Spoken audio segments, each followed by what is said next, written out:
These LA seafood restaurants. Boiling crab? Boiling crab's not bad, but there's a few. I'm not gonna name the names. How's the... Oh my god, so cheesy. Okay, I need to add some kimchi to my kimchi fried rice because it's so hot. Oh my god. Did Holy cow.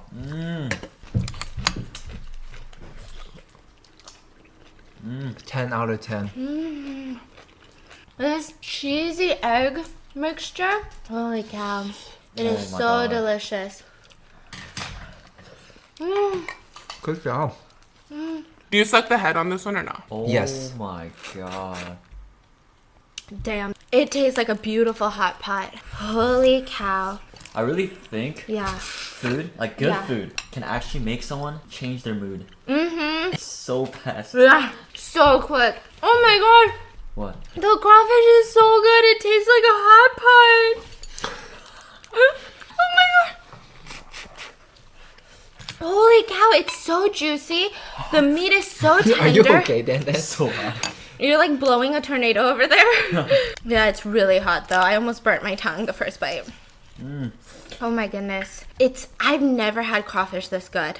I could eat 10 pounds of that easy. Damn. Hey, why don't you tell them What? that you made this actually? I did, bitch. Crazy My though. mama did It's so not. good. I did this. Everything is so on point.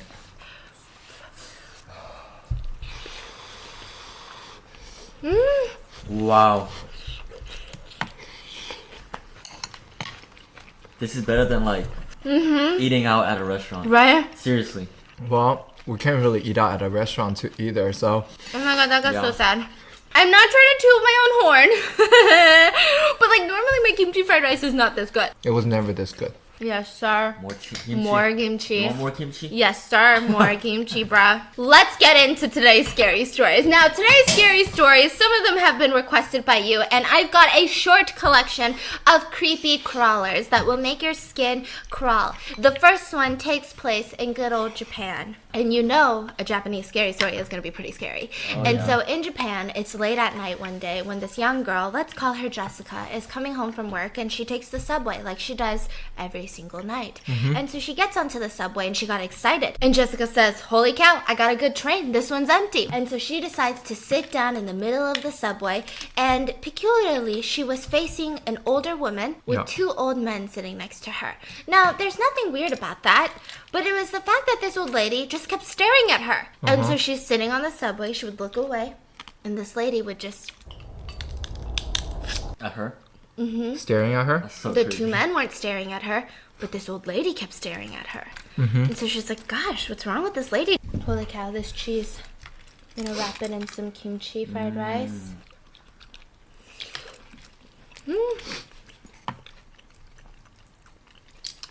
Wow. Who's the man? You say there's two men?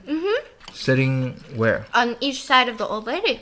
Oh. And they're not staring at her, but this old lady just keeps staring at her. So she looks to the right, no one. She's like, gosh, what, is she staring at me?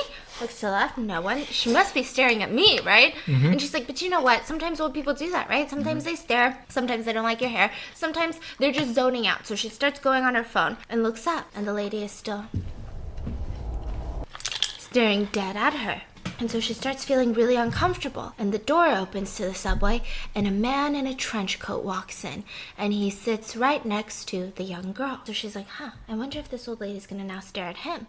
And so she starts looking around, and she starts feeling uneasy at this point. You know, this lady is just creeping her out. Why is she staring so much? Yeah. And she tries to look at the two older men sitting next to her on each side of her. And she's like, they're not looking at me, so I don't know what's going on. And so she's looking around, and they finally approach the next train stop, when all of a sudden the guy in the trench coat gets up from next to her, and as the doors are about to close, he grabs her hand and pulls her out of the train onto the train station. And so she stumbles onto the train station, and she's looking at this man in a trench coat, and she starts screaming for help. She's like, help, like this guy kidnapping me, like this is my train stop, you know? And he says, oh, I'm sorry, please calm down, I'm not trying to scare you, I'm not trying to kidnap you, but I just saved your life. And she's like, what are you talking about? You literally just tried to kidnap me. Now I have to wait for the next train. What do you mean you saved my life? Yeah. And he said, you didn't notice? What do you mean? What do you mean? What did I notice? The woman who's staring at you.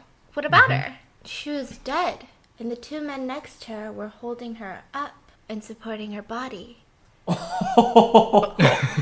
Yo. Yo. That's some like good plot twist right there. He said, "That's some shit right there." Got him. Got him. Got him. Got him. Was that creepy?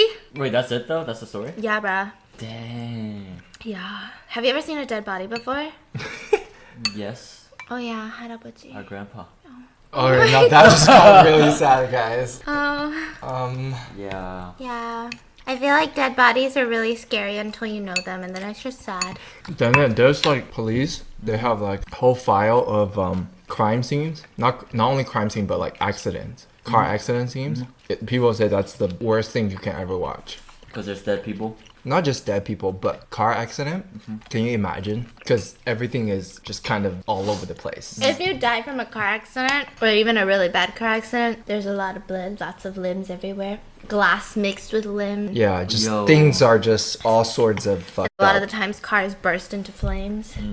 And imagine seeing that like, all the time All as the the time. police, yeah. you'll be traumatized. Yeah. Or didn't you say, babe, like some people get Desensitized? yes. Uh-huh. They don't get attached anymore to the scene. Oh, really? So they're just used to it. Yeah, but I'm sure when they like sit down and like there's a really bad one, Uh-huh. they have like a flood of emotions again. But from what I read, like if you work in like trauma as a medical professional, or if you work as a police officer where there's a lot of bad accidents, or you work as like a medical examiner for lots of murders and shit, you just become so desensitized.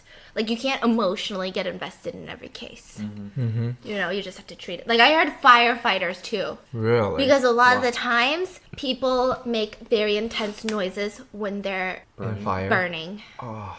Can you imagine? And then they said the smell. You can smell when someone's been burnt in a room. Like barbecue. Yeah, they said before you walk in, Barbecue. the smell of human flesh being burnt, you'll notice it. Whereas, like, we have no idea what that smells like. Yeah. We don't know. But I'm That is sure it's intense creepy. because when you think about it, even if you just take a piece of hair and put it in a candle, that smell is so Yes. unique. Yeah. That smell is like And you just so know it. yeah, you know it. So I'm sure they know it and it's like so bad. They said you know Holy right away.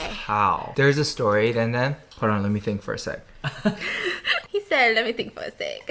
That's crazy though. They were holding the grandma up. Yeah. So if she stayed, she would have probably ended up like her.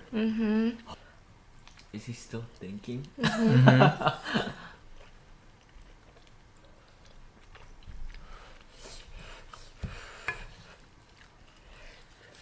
Ooh. Wow. He's thinking while eating. So Yes.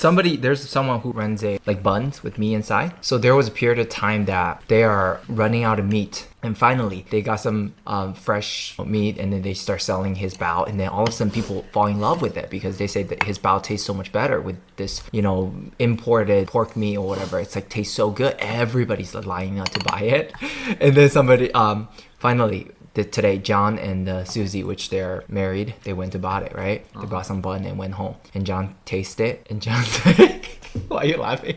I think I already know. What? It's a human flesh. Yeah. But John was like, yeah, this is not pork. Because when he killed his ex-wife, this is exactly what it tastes like. Got him. Got him. I think I told it wrong, but I think you so. get the idea. But you know what's worse? There's actually a Japanese man who was studying abroad for college and ate his girlfriend and only spent a couple years in jail, and he's free now. He's free now. Why is that? I don't know, something about the laws. I can get into the full story. I'm just scared because you guys will be so grossed out in a mukbang. Yeah. But yeah, and he wrote about how he can't wait till the next day he ever gets to eat flesh again. He says he was born addicted and just loves the taste.